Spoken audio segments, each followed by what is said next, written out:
Magandang araw!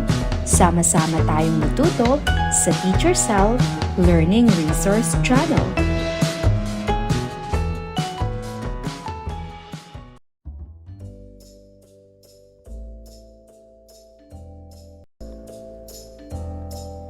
Piliin sa kahon ang kahulugan ng mga sumusunod na babala sa daan o panandang pantrapiko. Isulat lamang ang letra ng tamang sagot.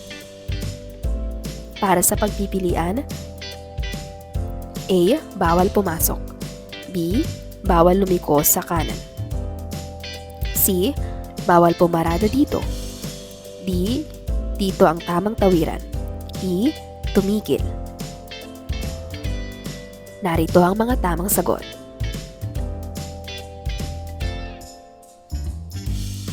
Basahin at unawain ang bawat pangungusap.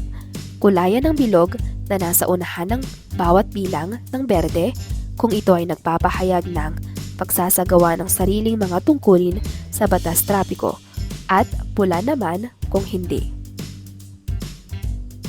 Unang bilang, maaaring tumawid sa kalsada kahit nakakulay berde ang ilaw trapiko o traffic light. Siguraduhin lamang na walang paparating na mga sasakyan. Gumamit ng pedestrian lane, overpass o underpass kung tatawid sa mga kalsada, lalo na sa mga national road o highway.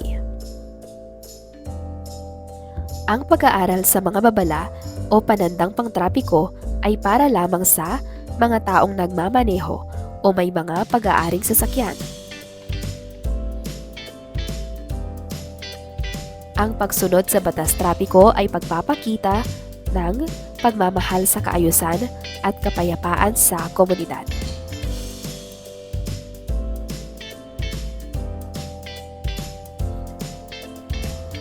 Para sa panglimang bilang, ang bawat isa, may sasakyan man o wala, marunong mang magmaneho o hindi, bumabiyahe man araw-araw o minsan lamang, ay may tungkulin sa pagsunod sa bawat batas trapiko. Narito ang mga tamang sagot.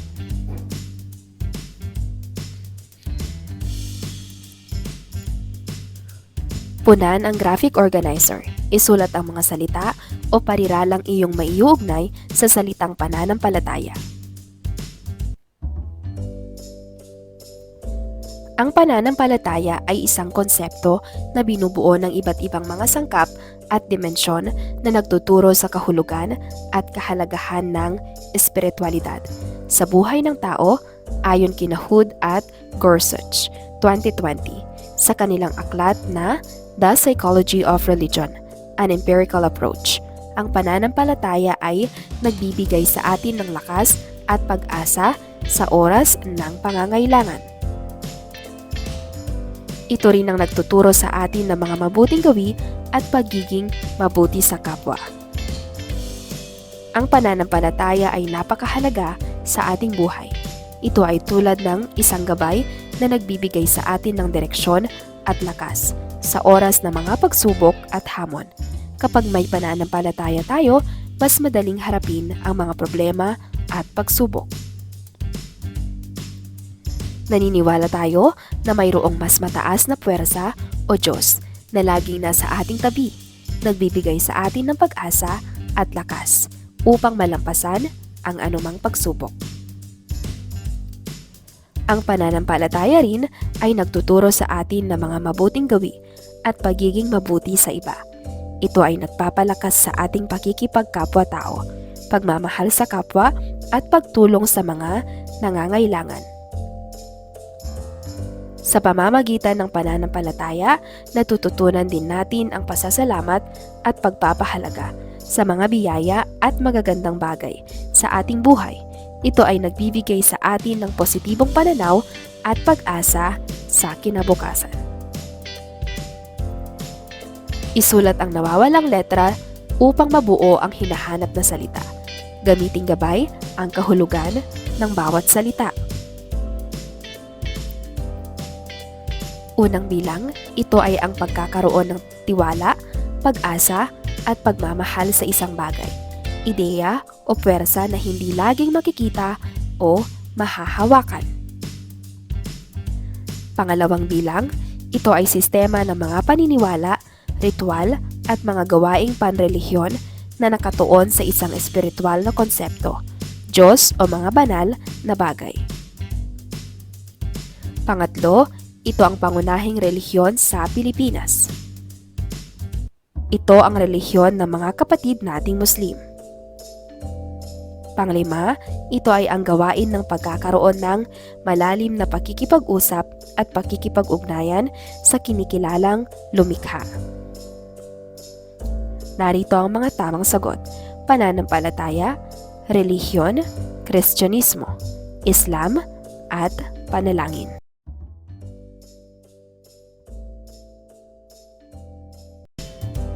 Puna ng graphic organizer sa ibaba upang mabuo ang kaisipan, mga gawain na isinasagawa upang ipakita ang sariling pananampalataya. Ang misyon ng sarili sa paghubog ng pananampalataya ay tungkol sa pagpapalakas ng iyong paniniwala sa Diyos o sa anumang relihiyon na pinaniniwalaan mo. Ito ay tungkol sa pag-unawa at pagtanggap sa mga paniniwala na nag-uugnay sa iyo sa isang mas mataas na kapangyarihan o sa isang espiritual na dimensyon. Ginagawa ito sa pamamagitan ng pag-aaral, pagdarasal, pagkikisalamuha sa iba't ibang relihiyon at pamumuhay ayon sa mga aral ng iyong pananampalataya. Ang layunin nito ay upang palakasin ang iyong ugnayan sa Diyos at ang paglago ng iyong espiritual na buhay. Sa pangkalahatan, ang misyon ng sarili sa pananampalataya ay naglalayon na patuloy na magbigay ng kahulugan, layunin at direksyon sa buhay ng isang individual sa pamamagitan ng kanilang ugnayan sa espiritualidad at paniniwala. Ito ay nagbubukas ng mga pagkakataon para sa paglago, pagbabago at paglilingkod sa kapwa. Sa isang malinis na papel, sagutin ang katanungan. Gumamit ng 10 hanggang 15 pangungusap. Ano-ano ang iyong mga tungkulin sa paghubog ng iyong pananampalataya?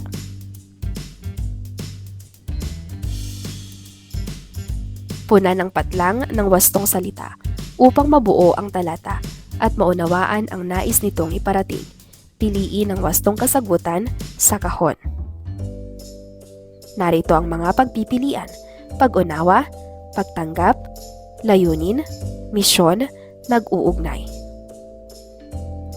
Ang patlang ng sarili sa paghubog ng pananampalataya ay tungkol sa pagpapalakas ng iyong paniniwala sa Diyos o sa anumang relihiyon na pinaniniwalaan mo. Ito ay tungkol sa patlang at patlang, sa mga paniniwala na patlang sa iyo sa isang mas mataas na kapangyarihan o sa isang espiritual na dimension. Ginagawa ito sa pamamagitan ng pag-aaral, pagdarasal, pagkikisalamuha sa iba't ibang relihiyon at pamumuhay ayon sa mga aral ng iyong pananampalataya. Ang patlang nito ay upang palakasin ang iyong ugnayan sa Diyos at ang paglago ng iyong espiritual na buhay. Narito ang mga tamang sagot.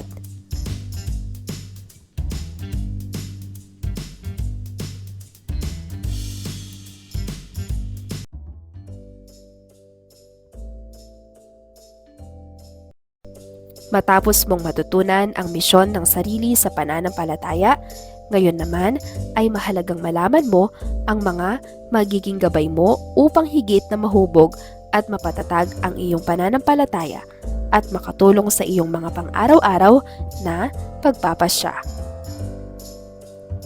Ang pagpapasya at paghubog ng pananampalataya ay mahalaga upang mapalalim ang ugnayang espiritualidad at makamit ang pansariling pag-unlad. Narito ang ilang mga gabay at pamamaraan sa pagpapasya at paghubog ng pananampalataya. Panalangin. Ang regular na pagdarasal at pagmumuni-muni ay maaaring makatulong upang makipag-ugnayan sa espiritual na dimensyon at mapalalim ang pag-unawa sa pananampalataya. Pag-aaral ng banal na kasulatan. Ang pagbabasa at pag-aaral ng banal na kasulatan ng isang relihiyon ay nagbibigay ng kaalaman at gabay sa mga katuruan at prinsipyo ng pananampalataya. Ito rin ay nagtuturos ng mga halimbawa ng pananampalataya sa pamamagitan ng buhay ng mga banal na tao sa kasaysayan. Pakikisalamuha sa komunidad ng pananampalataya. Ang pagiging bahagi ng isang komunidad ng pananampalataya ay nagbibigay ng suporta, inspirasyon at pagkakataon upang mapalalim ang ugnayan sa Diyos at sa iba pang mga miyembro ng komunidad. Paglilingkod sa kapwa. Ang paglilingkod sa iba, lalo na sa mga nangangailangan, ay nagpapalawak ng puso at nagbibigay ng kahulugan sa buhay.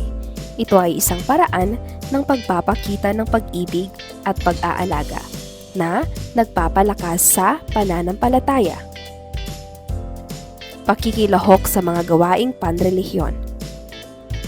Ang paglahok sa mga ritual, seremonya at pagdiriwang ng pananampalataya ay nagpapalakas ng ugnayan sa espiritual na dimensyon at nagbibigay ng pagkakataon para sa pagpapalalim ng pananampalataya.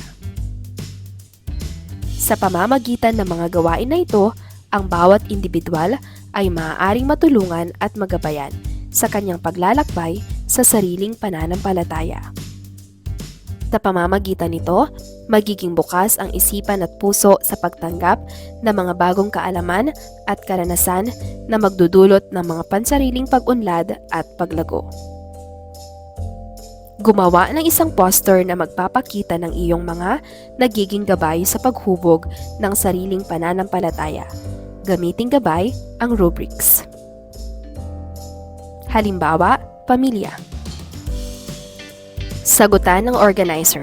Isulat sa mga dahon ng halaman ang mga gawaing nagpapalakas ng iyong pananampalataya. At sa ugat naman ng halaman, isulat ang mga nagiging gabay mo sa paghubog nito.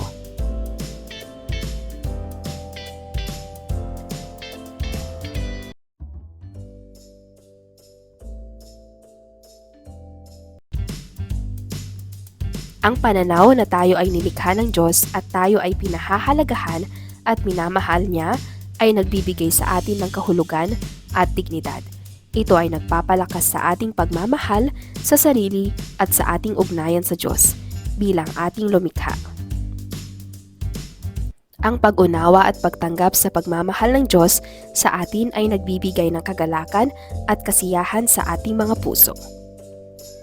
Ito ay nagbibigay sa atin ng lakas at pag-asa sa harap ng mga pagsubok at hamon sa buhay, sa pamamagitan ng positibong pananaw sa pagmamahal sa sarili at sa Diyos. Nagiging mas bukas tayo sa pagtanggap ng biyaya at pagmamahal at nagiging mas handa tayong magbahagi ng pag-ibig at kabutihan sa ating kapwa. Punan ang graphic organizer upang mabuo ang kaisipan. Isulat sa gitna ng dalawang puso ang pagkakatulad ng pagkakaroon ng pagmamahal sa sarili at sa pagmamahal sa Diyos. Para sa unang puso, mga gawaing nagpapakita ng pagmamahal sa sarili. Sa ikalawang puso, mga gawaing nagpapakita ng pagmamahal sa Diyos. At sa gitna ay ang kanilang pagkakatulad. Basahin at unawain ang maikling tula. Sagutin ang mga katanungan pagkatapos. Pag-ibig ni Ace A. Sarmiento. P. Pagmamahal, pag-irog o marami pang katawagan. A. Ang salitang pag-ibig, marami ring kahulugan. G. Gintong damdaming sa sarili, di iparamdam. I. Ibig kumawala sa puso kapag tinamaan. B. Biyaya ng may kapal, dulot ay higit kasiyahan. E. Itong pag-ibig kapag pumasok sa puso ni numan. G. Gamiting gabay, nawa sa pagkakaintindihan. Anong aral ang nais iparating ng tula para sa mga mambabasa? Mahusay! Ang aral ng tula ay ipinapakita na ang pag-ibig ay isang mahalagang damdamin na biyaya mula sa Diyos. Kapag ito ay tunay, nagdudulot ito ng kasiyahan at pagkakaunawaan. Dapat itong gamitin bilang gabay sa paggawa ng mabuti at pagkakaintindihan ng bawat isa. Maraming iba't ibang paraan ang maaaring gamitin upang ipahayag ang pananampalataya at ang pag-awit ay isa sa mga paraang ito. Pumili ng isang awitin mula sa kinabibilangang relihiyon o pananampalataya na tumutukoy sa pagmamahal sa Diyos. Isulat ang ilang piling linya na tumimo sa isipan mo at humanda sa pagbabahagi sa klase. Isulat ang piling linya mula sa awitin ng pananampalataya na may kaugnayan sa pagmamahal sa Diyos.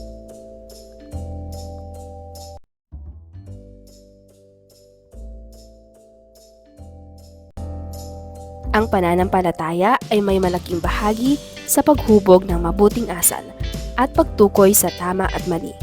Sa pamamagitan ng pananampalataya, ang isang tao ay may tungkulin na sundin ang mga prinsipyo at katuruan ng kanilang paniniwala na kadalasang naglalaman ng mga aral na nagtuturo ng kabutihan, katarungan at pagmamahal sa kapwa. Ang pananampalataya ay nagbibigay ng mga gabay at pamantayan na nagtuturo sa atin kung paano dapat tayo kumilos at magpasya sa mga sitwasyong hinaharap natin.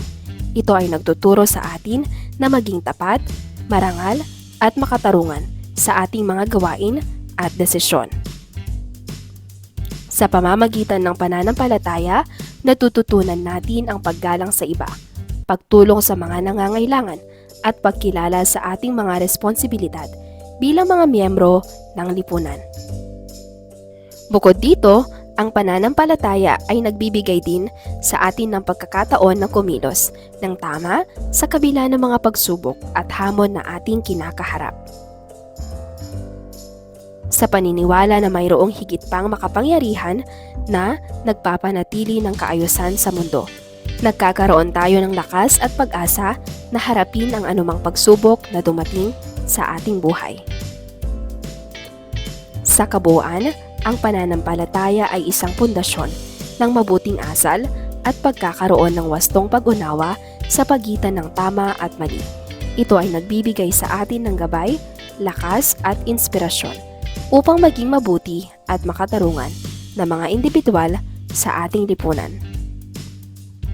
Punan ang pangakong pahina sa ibaba. Pangakong pahina.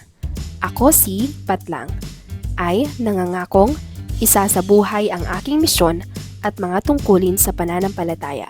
Ito ay maipapakita sa pamamagitan ng patlang. Ito ay tanda ng aking pagmamahal sa sarili bilang isang nilikha ng Diyos, lagda at petsa.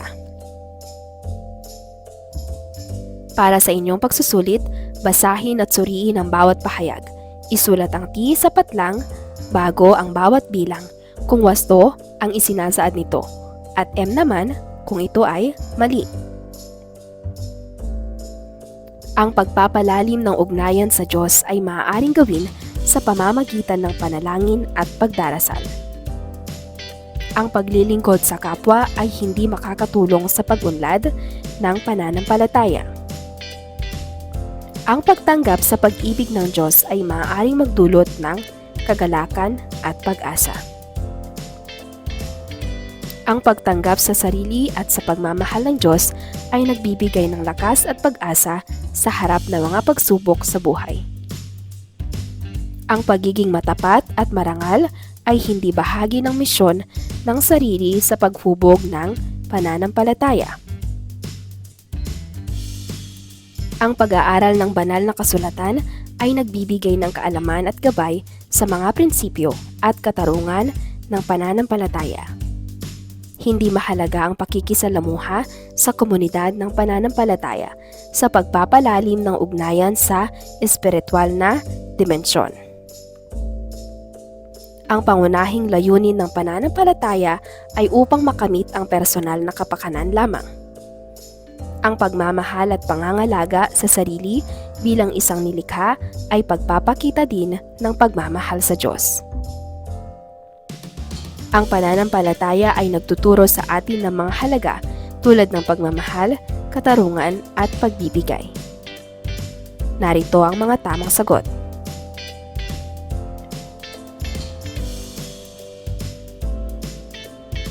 Para sa inyong takdang aralin, tukuyin ang kahulugan ng mga sumusunod na salita bilang paghahanda sa susunod na aralin.